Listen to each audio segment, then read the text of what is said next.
Good afternoon, Dr. Amit. And today is World Sickle Cell Disease Day, and we would like to raise awareness on this occasion. So I would like to understand what exactly is sickle cell disease. Okay देखिए, ऐसा है, simple words में हम यदि बोलें तो sickle cell एक तरह का डिसऑर्डर है जिसमें हमारी आरबीसीज का शेप थोड़ा सा डिफरेंट हो जाता है. It become more of S और सिकल शेप्ड. जब कभी स्ट्रेस पड़ती है बॉडी पे, जब ऑक्सीजन की रिक्वायरमेंट ज़्यादा होती है और उतना प्रोवाइड नहीं हो पाता, तो ये सिकलिंग की टेंडेंसी और बढ़ती जाती है. तो आरबीसी और ज़्यादा डिफॉर्म होती जाती हैं, तो उससे क्या होता है, ऑक्सीजन डिलीवरी टिश्यूज़ को नहीं हो पाती है, and which lead to complications. इनहेरिटरी ये है कि हेरिडिटरी है.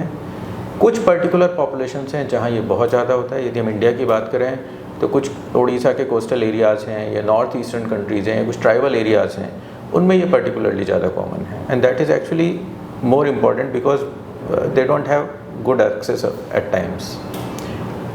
But सबसे अच्छी बात यह है कि यदि हमें पता है, हम अवेयर हैं, यदि हमें पता है कि 2 पेशेंट्स हैं जो शादी होने वाली है, सिकल सेल डिसीज़ है, तो एक्चुअली हम उस तरह से प्लान कर सकते हैं कि गोइंग फॉरवर्ड इसकी इंसिडेंस कम होती चली जाए. And so what are the general signs and symptoms of sickle cell? देखिए, it depends on severity. Sickle cell में 2 चीज़ें होती हैं. एक जैसे हेट्रोजाइगस या ट्रेट बोलते हैं, जिसमें सिर्फ एक जीन है, तो वो सिकलिंग की टेंडेंसी थोड़ी सी करेगी पर ज़्यादा नहीं करेगी. बट होमोजाइगस है, जहाँ दोनों जीन सिकल हैं, वहाँ पे ये टेंडेंसी बहुत प्रोडाउन होती है. उसमें क्या होगा, बच्चा शुरुआत से ही ग्रोथ रिटार्डेड होगा, अनीमिया होगा, एक उसका फेस थोड़ा सा डिफरेंट हो जाएगा, चीक बोन ज़्यादा प्रोमिनेंट होने लगेंगी, बार बार इन्फेक्शन होंगे. और एक और चीज़ जो डेवलप हो जाती है समय के साथ, that is called bone pains, ये क्राइसिस बोलते हैं उसे. कि जब कभी ऑक्सीजन की रिक्वायरमेंट ज़्यादा हुई, जैसे बच्चा बीमार पड़ा, ज़रूरत है, स्ट्रेस है, तो वो सिकलिंग की टेंडेंसी उन दिनों बहुत बढ़ जाती है. तो बोन्स में जो ब्लड फ्लो है, ऑक्सीजन फ्लो बहुत कम हो जाता है और बहुत पेन होता है. इतना ज़्यादा होता है कि कई बार मॉर्फिन या ऐसे एनाल्जेसिक्स की ज़रूरत पड़ती है, और समय के साथ ये और फ्रीक्वेंट होते चले जाते हैं. तो कॉमनली जो हम देखते हैं वो ये सारी चीज़ें होती हैं. तो एबनॉर्मल ग्रोथ जो अच्छे से नहीं हो पा रहा है, अनएक्सप्लेन्ड बोन पेन है, अनीमिया है, आगे जाके हम देख सकते हैं कई बार लिवर भी थोड़ा सा बढ़ जाता है, रिकरेंट इन्फेक्शन है. ये नॉर्मल प्रेजेंटेशन है. And of course we have to see कि कोई हाई रिस्क पॉपुलेशन, जैसे मैंने आपको पॉइंट आउट किया, यदि उनमें से है तो बहुत ज़्यादा डाउट करना होता है कि कहीं सिकल सेल तो नहीं है. और ये जो भी हमने क्राइसिस की बात करी कि सारे प्रॉब्लम्स आते हैं सिकल सेल में जिस इंसान को होता है, तो ऐसे क्या लाइफस्टाइल मॉडिफिकेशंस हैं जो हम कर सकते हैं ताकि ये सारे प्रॉब्लम्स को हम संभाल सकें? देखिए, यदि हम बात करें, let's say if somebody knows that he has sickle cell anaemia और वो चाहता है कि क्राइसिस कम से कम हो, तो 2-3 चीज़ें बड़ी इंपॉर्टेंट हैं. सारे वैक्सीनेशन समय पे होने चाहिए जिससे कोई इन्फेक्शन के चांस कम होते जाएं. डिहाइड्रेशन नहीं होना चाहिए. नॉर्मली डिहाइड्रेशन सबसे बड़ा फैक्टर होता है इन क्राइसिस के लिए. तो कभी भी कोई भी बीमार पड़ता है, तुरंत एंटीबायोटिक्स ले, जो भी और सपोर्टिव केयर की ज़रूरत है वो सब ले, प्रॉपर हाइड्रेट हो, और इनकेस यदि पेन है तो अच्छे से एनाल्जेसिक लें, क्योंकि यदि पेन को हम छोड़ देंगे या इनकम्प्लीटली कंट्रोल है तो वो क्राइसिस की सिवियरिटी को और बढ़ा देगा. प्लस कुछ दवाइयाँ हैं जो क्राइसिस को की फ्रीक्वेंसी को कम कर देती हैं. ठीक है. और सर, क्या जिस इंसान को सिकल सेल डिजीज़ है, क्या चांसेस उसके डेथ के भी आ जाते हैं? Yes, it can lead to, क्योंकि सिकलिंग की टेंडेंसी में ब्लड क्लॉट एबनॉर्मली बनने लगते हैं एट टाइम्स, और वो किसी भी वाइटल ऑर्गन को भी अफेक्ट कर सकते हैं. वो हार्ट को, ब्रेन को, ऐसे टिश्यूज़ को कर सकते हैं. रिकरेंट इन्फेक्शन जैसे हमने बताया, क्योंकि ग्रेजुअली क्या होता है, स्प्लीन का फंक्शन कम होता चला जाता है, और स्प्लीन हमारे इम्यून सिस्टम का एक इंपॉर्टेंट पार्ट है, तो हमारी इम्यूनिटी भी वीक होने लगती है.